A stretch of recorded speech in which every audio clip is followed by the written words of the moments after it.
Hi, folks. Welcome to the Prepared Homestead. This is Travis. Thank you all for stopping by to watch. Well, you know, this isn't the topic of the video. I just wanted to point out that I think the world's already starting to get tired of the whole Israel-Iran thing. You know, I said just a couple of days ago that it wouldn't take long before something comes along and draws people's attention away. Well, it's not so much that something has happened. It just seems like it's not popular. Unless, of course, there is some manipulation in, algorithms and stuff. And what I'm getting at is, just by chance, I looked at trending news, and the top 25 trending news stories, news words, and stuff like that had nothing to do with Iran or Israel. They just weren't on Twitter.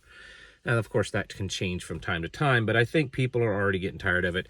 I have said that I still think there's a very likely chance at some point we will get involved. And I know that President Trump has still emphasized that there's no plans, but he's not really said that we will not, period. He just says that there's no plans. Well, there are rumors in the news that the president is getting ready to give Iran one last chance ultimatum.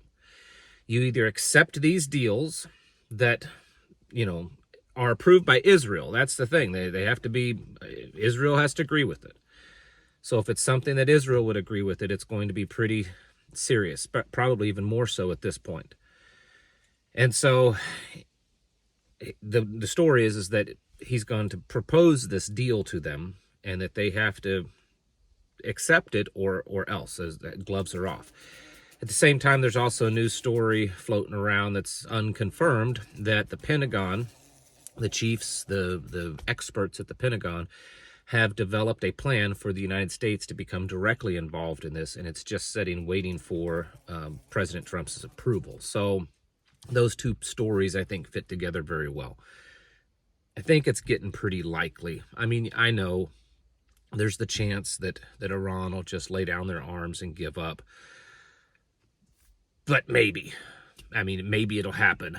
Israel is saying that they are not going to stop doing this until Iran's, their government, everything is destroyed. I think what has Israel worried is that it's taking longer than probably expected, or it's taking longer than expected to get the United States involved. And it's not so much that Israel can't necessarily finish the job. It's that it's taking so long that every passing day, it's more death and destruction to Israel, greater odds that other nations will get involved and help Iran. And if Iran does have a nuclear weapons program and they're close, it's more time for them to finish that up so that they could potentially use that. So that's why I think they're just wanting to get it done quickly. So we'll see. The next few days may be pretty interesting.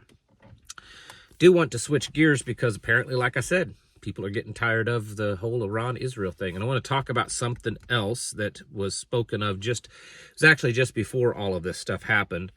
And I actually meant to make a video on it. And then all of this Iran-Israel stuff started really popping off. So I just kind of tabled it. And I know what everyone's initial reaction is going to be to this news if you haven't heard this. But let's just pause and work this out because this is big prepping stuff, like actual real prepping stuff. So the president last week announced that after this current hurricane season that we're in, that FEMA will be disbanded on a federal level and all of its assets and everything will be dispersed to the states. From what I can tell, there is kind of already an order in place for that to happen. Now, I understand that between now and then, a lot of things can change, and it may not be that FEMA's really disbanded. They may it could be reorganized. There could be a lot of stuff happen. I get it. So, we'll wait and see if it actually happens. But, that's not how preppers work. We don't wait and see for something to happen. We actually prepare ahead of time. And so I know that the initial reaction is that, yay, FEMA's going to be disbanded because FEMA's this bad thing that puts people in camps and that, does horrible things on disaster. They mismanage things. They do all this kind of stuff. And I am not arguing against any of that. I have worked with FEMA personally many times. I've trained with FEMA. I've deployed on disasters alongside FEMA, in a, not just as a volunteer, but as a professional, paid employee that, working for the government, working alongside with them. So I know FEMA pretty well. I'm not an expert in them, but I know them pretty well. And yeah, I will agree that FEMA it's a big mess. It really is. And aside from the mess, is FEMA being used, or has FEMA been used, or are there plans for FEMA to be used as a tool to further New World Order and Big Brother and all that? Yeah, of course. But really no different than any other federal law enforcement type agency or the military. It's just, things can be done under the guise of a national emergency, right? So I get that when you hear that, well, Trump's going to disband FEMA, that's a win, right? He's doing something we like. That's a good thing. And I'm not arguing that, but just hold up for a second and hear me out. While FEMA is a complete mess up in a lot of ways, FEMA actually does do a good job of some things, or maybe not good job, maybe adequate in some ways. When there are disasters, as much as FEMA could do a lot better, they're still doing something in a lot of ways. They provide lots of funding. A lot of the federal funding flows through FEMA. Your local fire department and local fire departments all across the country would be, many of them would be completely broke without FEMA's funding. It is the single largest entity that funds fire departments across the country. Your emergency management office, a lot of your local government things are being funded through FEMA. Not just funded, but a lot of training standards, national standards for training programs and curriculum and equipment, and on and on and on. A lot of stuff comes through FEMA. And so if it is ended at the end of this season, I mean, I know how I love things to happen, but I also know how government actually works. Not just on a federal level, but on a state and local level. If FEMA ends, and even if they started working now, you and I know very well that that's not enough time for government on a state and local level to get themselves to the point that they can just take over what FEMA was doing. Even if the money's there, they're still not going to be able to do it. The federal government has way more money because they print it. They just make it out of nowhere, right? State governments can't. The local governments can't. And so they don't have unlimited pockets. And so this idea that we're just going to take the funding and equally disperse it amongst the states, and then let the states equally disperse it amongst the counties and the cities, and we're going to take all the assets and equipment and do the same, it's not going to be that smooth of a transition. I believe pretty fully that there's not a state level emergency management agency that is capable of handling large-scale disasters and emergencies without FEMA. I don't believe any of them can. I mean, I'm not saying they can't do a lot of work. They can. But they're very dependent upon FEMA being there, whether it's through their training programs, curriculum, standards, money, equipment, knowledge. I've always said this about FEMA. While they do a lot of bad things, FEMA is really good at being a think tank when it comes to emergency management, when it comes to preparedness, when it comes to disasters. In fact, right now, some of you are just going to hate me for saying this, but it is true. If you went to FEMA's website right now and you looked up, preparedness plans for you, prepper plans, bug out bags, the emergency kits and stuff, they have some of the best information out there. Their plans for how to come up with an emergency plan for your home, bug out bags, all that kind of stuff. It's actually really good. They have a really good education program in that way. And so if we're going to say that all that stuff is gone, or no one's going to be managing it, there's going to be, for at least a time, a vacuum of disaster and emergencies management for everyone. Okay, it may not happen. When it comes down to it, he may back off of that. Trump does do a lot of kind of back and forth stuff. But this has the potential to be so serious that we need to take it serious. We need to start now preparing. It's different, say, like the Department of Education.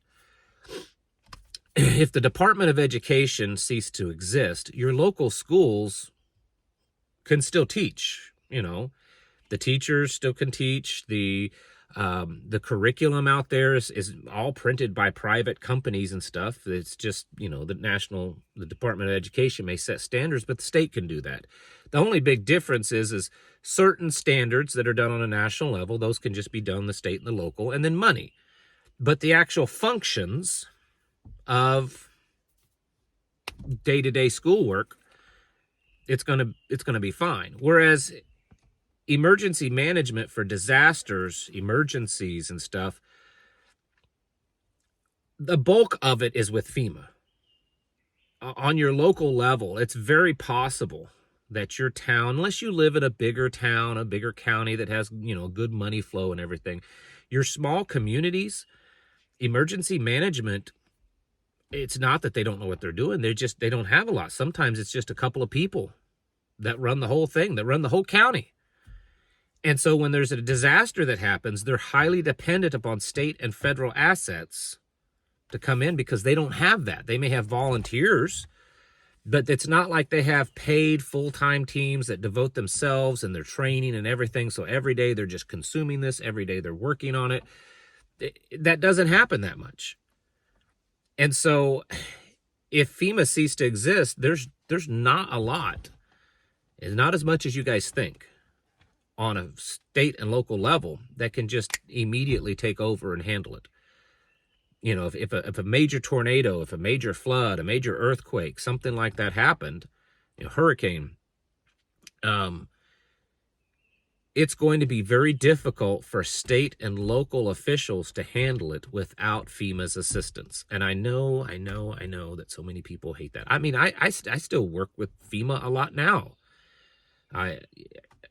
Because of our volunteering and, between the fire department and our emergency response team, I was just in a FEMA meeting just a few weeks ago, an online video meeting.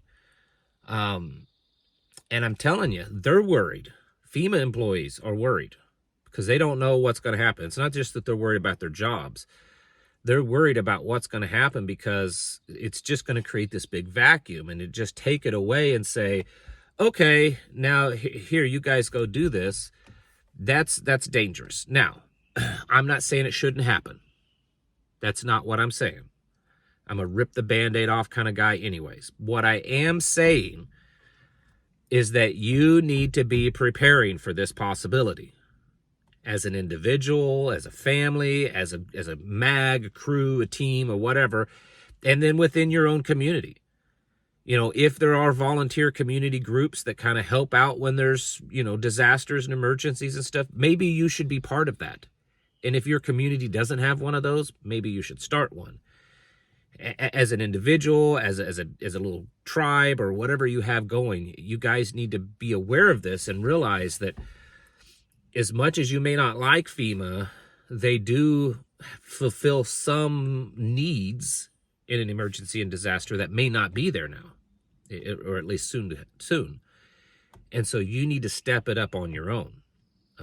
If you live in a small community, maybe go to the town councils or the, county commission meetings and talk to them and say, hey, are you guys even aware of this? Have you thought about it? Because local governments are always reactive. They don't have the funding or anything, so they're always reactive. So, I could see many, small communities, FEMA going away, and then the local government does nothing until there's a big tornado that blows through their little town, and then they're like, oh my goodness. And then afterwards, after all this destruction, we're like, you know what? We need to come up with something to take care of ourselves. That's common with small local government. So I encourage you to, get involved in that level, but for your own self and your own small little prepper community, if you have that, you need to be aware of this and getting yourselves ready. Look at the types of disasters and things that can happen in your area. And look at how they've been handled. And if that puzzle piece was removed, any assistance, any funding, any equipment, training, all that kind of stuff was removed out of that equation, how big of a hardship could it be on your community, which means a hardship on you. And so you need to be ready for that. Again, I am not complaining about this. I am not against disbanding FEMA, but it does serve a purpose. And that purpose does involve disasters and emergencies, which is something we should be prepared for. And even more so now, because you can't just depend on FEMA. You shouldn't have been anyways. And maybe you haven't, but is your community dependent upon it? And how's that going to affect you? You know, that road gets washed out, and now there's no federal money, no FEMA money to fix it. So now you can't get out of your house because the road coming to your house is washed out. The bridge got washed out. And maybe the state will come in and do it, but maybe it takes them longer. And maybe it's months instead of weeks. And I mean, just things like that are possibilities. And you need to be thinking about it and preparing. Folks, it's time to get your houses in order and prepare yourselves mentally, physically, and spiritually. Thanks for watching. Catch you in the next video.